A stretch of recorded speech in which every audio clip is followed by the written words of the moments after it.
Hey, Warlock Rock, give me a word. Let's go with coffee. Dragon Warrior, can you give me a word? Everyday Tiger Wizard, let's go with Bog Witch. Awesome, let's make the swamp hut of the caffeinated Bog Witch together. What's gonna happen in this swamp? Well, obviously, trouble is brewing a latte.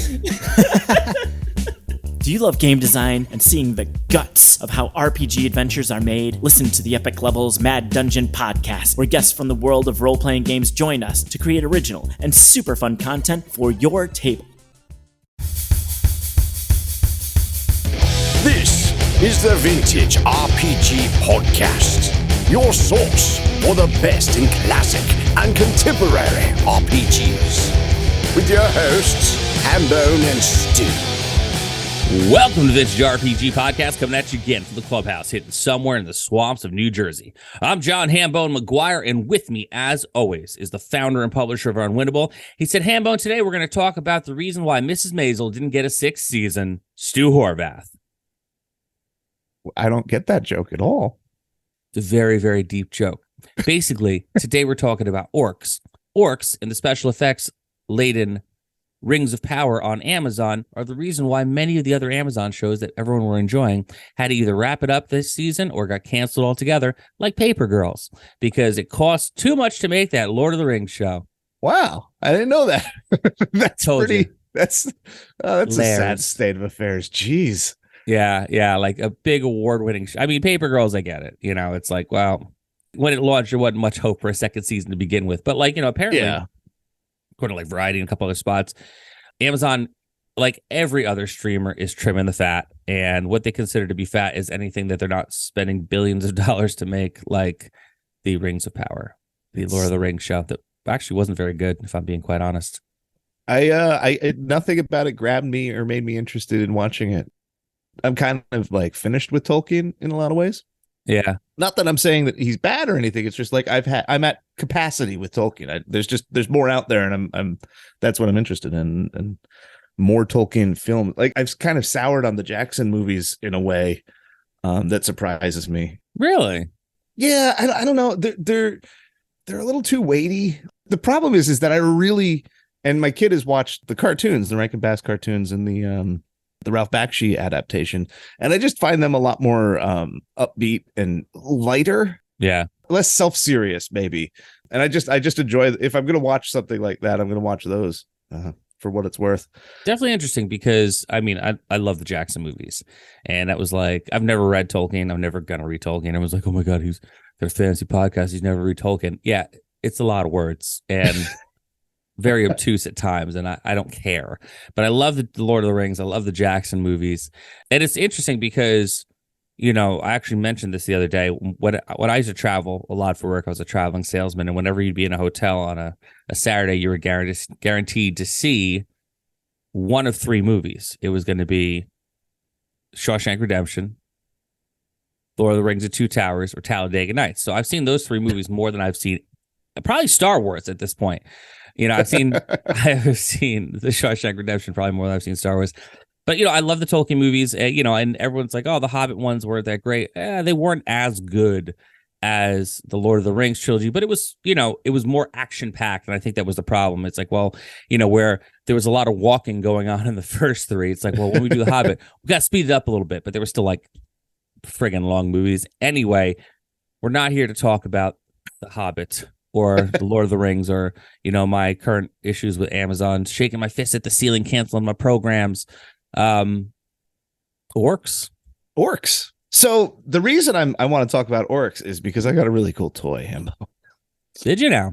Yeah. So back in 1985, a woman named Eason, her son, was, you know, buying HeMan Masters of the Universe toys for her son, and her son was just like, why don't any of the Masters of the Universe characters, why aren't any of them black mom, black kid, not a black toy? So Eason was sort of just like, wants to address this and wants to make toys that will reflect her kids, which is, I think, a really natural inclination.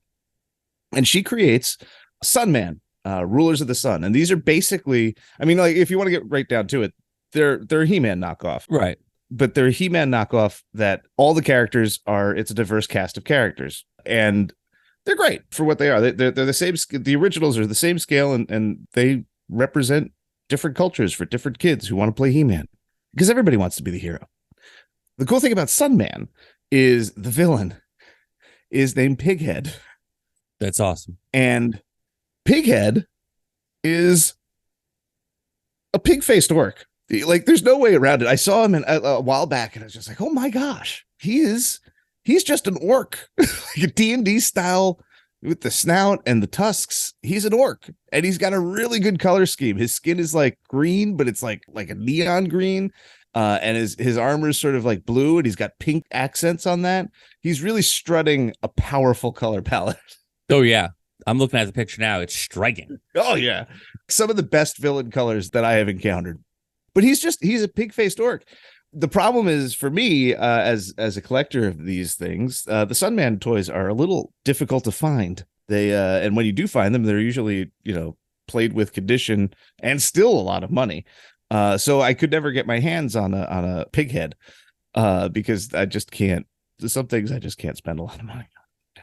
Yeah, especially not like a He-Man figure. Yeah, even I have my limits. Okay, stop judging me, audience. I mean, technically, it wasn't made of paper, so.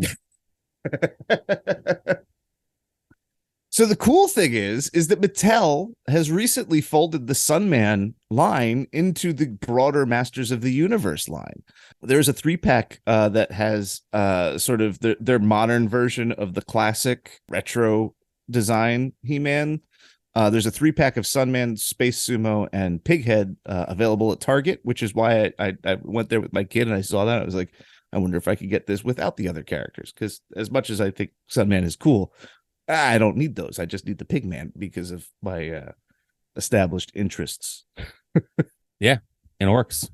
So I look them up online, and not only can you get Pighead alone, you could also get they made one of their Ultimates versions of Pighead, which is like the 6.5 inch. Is that like a toy business standard now? The ultimate size? I think so. And honestly, truth be told, dear listener, like, I'm not 100% sure how they size different figures now and because each company has like a different like version of what they consider like an ultimate size. However, the thing that I see, like when I watch videos on like the TikTok or on Instagram Reels, it's like, well, it looks great, but you can't play with it with your old figures because it's like a little taller or a little shorter. Like, they've yet to find the porridge that is just right when it comes to like the size of their figures. You know what the thing that never happens when Jared's playing with his toys? What's that? Never do I hear him say, but Dad, this lobster toy isn't the same scale as my army men. And it's just a giant lobster, dude. Yeah. Yeah. Anyway, so yeah, the ultimate size one, and with that size comes, sort of more realistic proportions, more realistic approach to the features. He looks extra like an orc, and he's the same size as Grimsword and Warduke, and they're together on the shelf, and it looks like Warduke has an orc buddy, and it's great because of the way that the whole thing with Dragon Riders of the Styx went down, with TSR kind of like threatening lawsuits because Dimensions for Children lifted that orc design from the monster manual at the pig-faced orc with the classic door-shaped shield. Because of that, and the fact that a couple years later Eason puts out what is essentially a pig-faced orc toy that may as well be a D&D monster. I just love that. I love all of these ins and outs and the ridiculousness of like IP law and like what people can get away with, what people can't get away with, and how it often results in really cool looking stuff. Like Pighead is just one of the best action figures that came out in that era that no one really knows about because it was just a little bit on the obscure side. Yeah, and it's interesting that it took them so long to kind of make it right and realize that maybe this was the thing. The first black figure in the He-Man Master of the Universe line didn't come along until 1986. It was a one-off. It was Clamp Champ. Who was like a security guard for like the Royal Palace or whatever. There's a lot of like lore back and forth with He-Man. They adjust things here and there as they see fit. But yeah, whereas like G.I. Joe 1983 had black characters. You had Stalker, you had Roadblock coming along right after that. You had like almost, I think, every different series of Joe figures, you had either like a new black character or a repack with a cooler uniform. Because let's face it, like there's certain versions of Stalker out there that are far superior to the original. This is true. Same thing, like, you had Doc. As the outfits got better, the repack didn't feel as like kind of cheap, because you're like, oh, that was wearing like a Tiger Force uniform. Uniform is badass, like, whereas like, let's be real, Python Patrol kind of looked like it could be like a fancy handbag pattern. Yeah. Like, you go and you're like, wow, that person paid a lot of money for that handbag. And it's probably made of a snake that is very much endangered. But, Tiger Force looked like badass, Yeah. God, that was cool, man. And then Night Force. Oh, yeah. Let's finally put them all in like black and dark colors so they could be like sneaky and no one sees them wearing like these like Zubaz pants. Like, God, it took them so long to get to some places in that line, but I appreciate the direction that they went in. Either way, G.I. Joe, at least was doing it throughout the course of the run. It wasn't like an afterthought, because 1986 was the end of the Master of the Universe line, or the very tail end of it. Yeah. Before it, they had reached critical mass with too many peg warmers and not enough sales. And the funny thing about the Sunman line is that, like, you look at it, it just doesn't look any less appealing. I have to assume that when they were making the He-Man toys, there was well, kids aren't going to buy a black toy or Asian toy or whatever. That there's like market research that went into it, and like I just think that had to be the case, and that was also wrong, because like you look at the line photo and they just look like He-Man toys, and it's great. I have zero. I really can't make a distinction between them. Like Pighead looks like he could hang out with Beastman and Merman, and no one would blink, See, the thing though about He-Man is, sure, they didn't finally make a black character until 1986, but boy, did they make a very stereotypical Asian character in 1984 with Jitsu. Oh, geez. Oh, buddy. Part of our whole Ninja Mania thing. Holy crap. Like, could not have made a more, like, I mean, look, Google this, everybody. Google it. You're going to look at it and you're like, yeah, that feels about right for 1984. In this, G.I. Joe did no better. Like, was it their Quick Kick? Yeah, I mean, yeah, they did Quick Kick, but in fairness, Quick Kick was nowhere near Jitsu. No, true. Like, holy crap. Like, yeah, Jitsu's bad. Yeah, I mean, all not great, but like, there's layers. Yeah. So it was like, not just an afterthought to make like a black character. It's like, we're gonna make really wrong ones first. Rip the Band-Aid off. Yeah. But anyway, I like the pig-faced orc for a lot of reasons. It just is a classic fantasy staple for me. And there is sort of a debate as to what the ideal orc is. The orcs, of course, are undeniably the creation of J.R.R. Tolkien. Yep. They do not technically appear in The Hobbit. Those are goblins. And he never really explains the distinction, whether it's like a regional thing and they are actually orcs, because there are actually orcs to the north of them. But it's goblins in Goblin Town. So orcs really formally first appear in The Lord of the Rings. Sauron has them. Saruman figures out how to make them. Tolkien does describe them as swinish in appearance. He also describes them in a lot of ways that make me kind of go, ooh, that's a little racially charged. I do not think that Tolkien was attempting to draw parallels. I do not think that Tolkien was generally a racist. I think that there's a certain read of Tolkien's Lord of the Rings where you can see it as just being like, ooh, that isn't, through a certain lens, it doesn't read well. But he was talking about a mythic world, and I think that the idea, the problem that Tolkien runs into is that the mythic world, the magic is draining out, and we're getting closer to like a more realistic world. So it's sort of weird. The monster men all have dark skin and are ultra violent. It reads funny. Whereas something like George MacDonald's The Princess and the Goblin, which is a strong influence. Tolkien cops to it as being the prime influence for his orcs. Those goblins, they don't read as anything but like the goblin, like as a weird kind of like fairy monster person that does not come from our world and does not abide by our natural laws. They aren't part of like they don't have a society. They're weird rock people.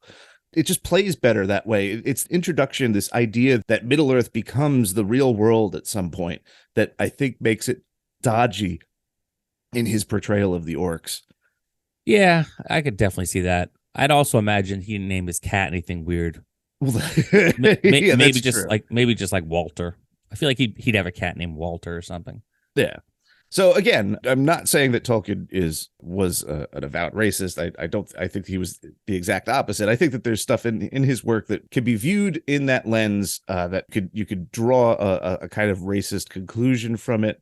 But I don't know what his intentions were, and he's been on the record as being pretty progressive in his thinking. He certainly hated Nazis. I mean, didn't everybody? No, that's the problem. Hambo. Yeah. There's a lot of people out there right now who don't hate Nazis. Very clear decision. Yeah, they had the wrong kind of grandparents growing up, I guess. For real. Anyway, you could actually kind of see this distinction in visually in the various media interpretations of Tolkien's work. I think Peter Jackson and Ralph Bakshi kind of are on the poor end of this spectrum, and Rankin Bass hews more towards that George MacDonald fairyland goblin person, not even trying to be realistic. They're very cartoonish. They waddle and that they're weird. I'm never tempted to be like, well, what's their society like?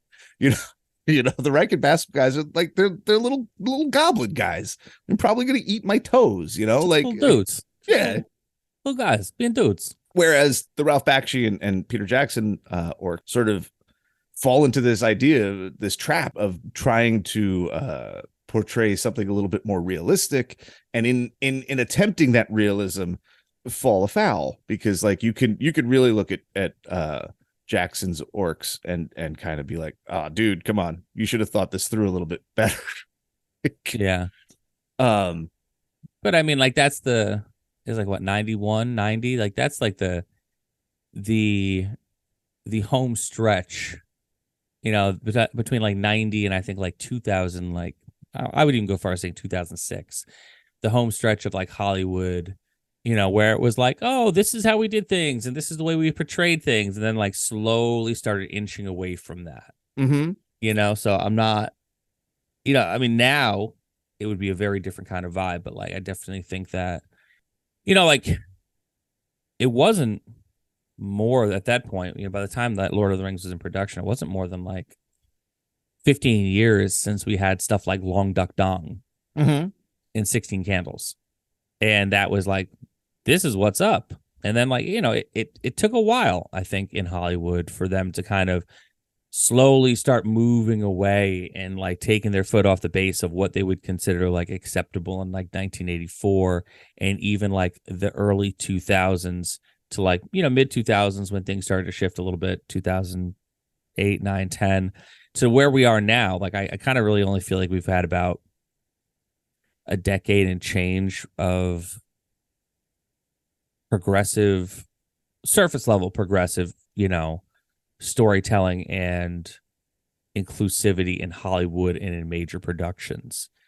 The things that, in no way defending it in whatever, but like, it's just, there is a certain degree of its time because the wheel of progress was moving very fucking slowly. Yeah. But you can see Jackson's orc design progress. They become much more in line with like a Froud like goblin or like a George MacDonald goblin by the time you hit the Hobbit movies. Those guys are like weird lambent eyed like shadow creatures almost. They're very different than like those Isengard orcs. Well, yeah, because that was the first movie, 2012. Yeah, no, like you can see a progression there. Yeah. All that to say, this is why I like pig-faced orcs, because you kind of sidestep a lot of this issue because you're dealing more with fairy tale style rules. a creature that looks like a person that has a pig head that's obviously working on a different, like on a metaphorical level, right? The same way that like a person with a snake head might be like, I don't know, take on snake characteristics, or a person that's part bird is like a bird person, and like the birdness informs their character and is trying to tell you something sort of larger or metaphorical about what's going on, right? Like you're not taking this stuff at face value. It's a man with a pig head. Like it's a metaphor standing there, right? Yeah. And of course, pig-faced, like, and that informs all their behavior. Pigs are very smart. I like pigs. Pigs are cool. Yeah, man. Babe Pig in the City, masterpiece of a film. Yeah, but on the other side of the equation are the associations we've ascribed culturally to pigs, that they're gluttonous, that they're violent, that they eat anything. All of those things are sort of inform the idea of the fantasy orc in a way that I think is like better, certainly less complicated. Well, yeah, I mean, if I'm a pig-faced orc, I would be fighting my ass off too, because I know in my heart, if I died, someone would be having me for breakfast. Literally. So much bacon on a 6-foot pig. Think about it. Just saying. So but strangely, there's not a lot of pig-faced orcs in the fantasy canon. In terms of actual Tolkien orcs, Tim Hildebrandt is the first one to portray a pig-faced orc in a painting for a Tolkien calendar depicting the capture of Merry and Pippin by the Orcs. It's called Captured by the Orcs. It's from 1976. It's a cool painting, and they are clearly pig-snouted, and they're cool. They're weird looking, but they're cool. And then basically it's D&D. D&D's David Sutherland's illustration for the orc in the Monster Manual, again, with that ridiculous and classic looking door-like shield. Oh, I love it. I love it. I drew that shield so much in my notebooks in elementary school. That really is the archetypal pig-faced orc for me. If you want to look back at sourcing, I think that there's a really strong argument to be made that the underlying idea of the pig-faced orc comes not from Tolkien, but an earlier novel by William Hope Hodgson called House on the Borderland, where it's a very strange, surreal cosmic novel where this recluse, his house is like a nexus between worlds, and he like does all this astral projection, and it's very strange. And then once the house starts getting strange, a pit opens up near the house, and these swine-things, he calls them, crawl out and attack the house. They lay siege to it at night. And again, you read that book, and in some ways it's a really great book in the first half, and in some ways in the second half it's not so great. And then there's a giant swine thing. In no instance was I just like, these are real things. They're anger and rage personified. And they take a shape that is a horde of pigmen, and it works like because we're not they're not actual pigmen. They disappear when you kill them. Like there's something weird going on there, and that for me, that's what an orc is. It's this mythic manifestation of rage and violence and selfish gluttony. And I think that House on the Borderlands really informs that interpretation. And while we're talking about orcs, the other really big orc. the other orc that looms large in the imagination currently, anyway, are Games Workshop's interpretation, which I don't love the fact that they are generally referred to as greenskins, but I do love that they are modeled on soccer hooligans. That's fun. Yeah, which is like anybody could be a soccer hooligan. And it's sort of like it really it threads the needle between like violent and funny and like charming. Like there's a lot going on with Warhammer orcs, and I think that there's a lineage there that I think they spring kind of directly from the Goblin Man of Rankin Bass, and except dressed up like the Winkies from Wizard of Oz. Whoa. Okay. I dare you to look at the Winkies from the Wizard of Oz film and not see Warhammer orc costuming. They look like orcs. They're green skinned too, and they have they just have that Cossack, that Eastern European vibe, ornateness to their armor and stuff that just feels very orcish and Warhammer in general to me. I wonder if the soccer hooligan orcs would have watched the finale of Ted Lasso, and if so, would they have cried? I think so. Me too. The other great thing about Warhammer Orcs and Goblins, and I think all the War Boys, is that they're fungus people. Really? Yeah, they aren't actually, they're grown out of mushrooms. It's like a weird magical mushroom that eventually walks around. Again, really great way to just kind of sidestep a lot of thorny issues. You just make it so weird that they don't apply anymore. Yeah, man. Clever. Yeah. I like Warhammer Orcs. They're fun. They are, and they of course directly inspire Warcraft Orcs, who I find to be a little bit less fun. They're a little self-serious as that series progressed. But yeah, and I particularly love I think that orcs are great in Warhammer because they feel very much like their own thing. They don't hew towards any kind of Tolkien binaries of good and evil, although orcs are kind of chaotic. There's a lot of there's a wide range of the possible personalities for orcs and goblins, and I appreciate that in Warhammer, which I think often gets kind of criticized for having like archetypal behaviors. And I think the more I engage with Warhammer, especially early Warhammer, the more I find that that's not actually the case. It's really a very nuanced approach to fantasy world building. And that's about it. Orcs. Oh, and a lot of video game orcs are pig-faced orcs, specifically the ones in Dragon Quest, which are almost certainly directly influenced by Dungeons and Dragons. But also, more obliquely, the Moblins in Legend of Zelda, and Ganon himself, the villain, is probably, for most people in this day and age, the archetypal pig-faced villain who fits that kind of idea of the swine-things of House on the Borderlands, where he's just rage and jealousy and all of the negative human emotions embodied and symbolized by that pig head. And I think that's pretty cool. Well, that sounds like a final thought to me if I've ever heard one. There you have it. Orcs. Well, very cool. If you want to check out this magnificent orc figure, Masters of the Universe, you can go on the Amazon, go to your local Target. Where'd you find yours solo instead of getting it in a 3-pack? The classic HeMan style I found on eBay because I was just, it's a little pricey. I guess it came out, I mean, it's not like it's hugely pricey. It's like $25. I just didn't want to pay that. So I found one that was open, but in fine condition on eBay for $13.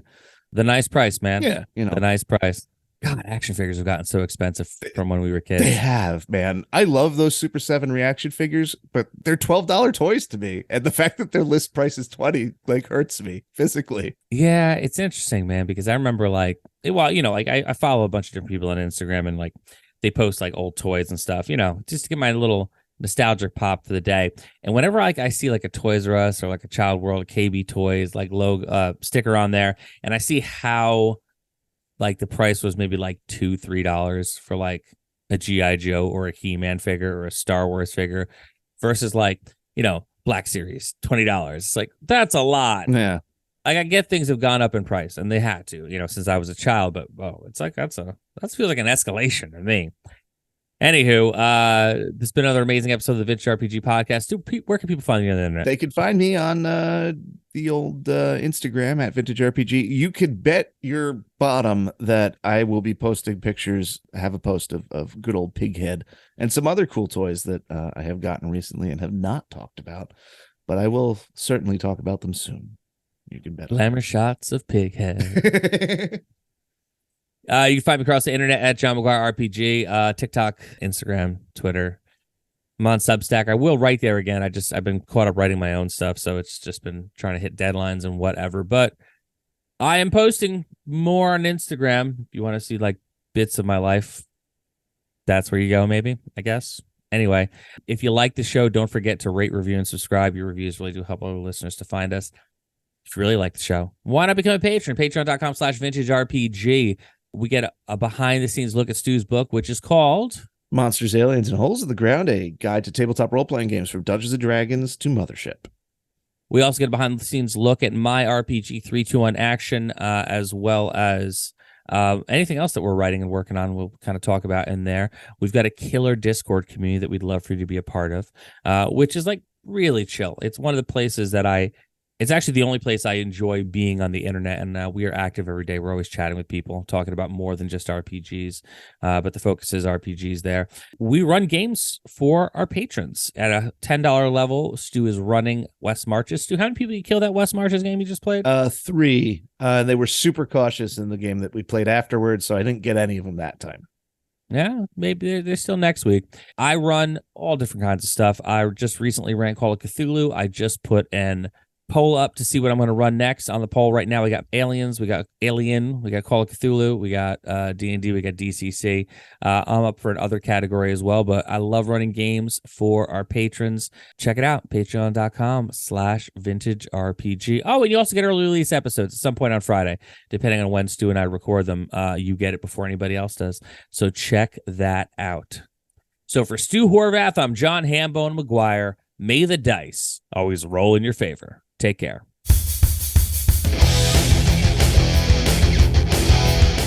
Thanks for listening. Don't forget to like, review, and subscribe to the podcast. Every review helps other listeners to find us. The Vintage RPG Podcast is a ham-fisted production. Music by Dega West. Art by Schaefer Brown. If you like the podcast, you should also consider becoming a patron at patreon.com.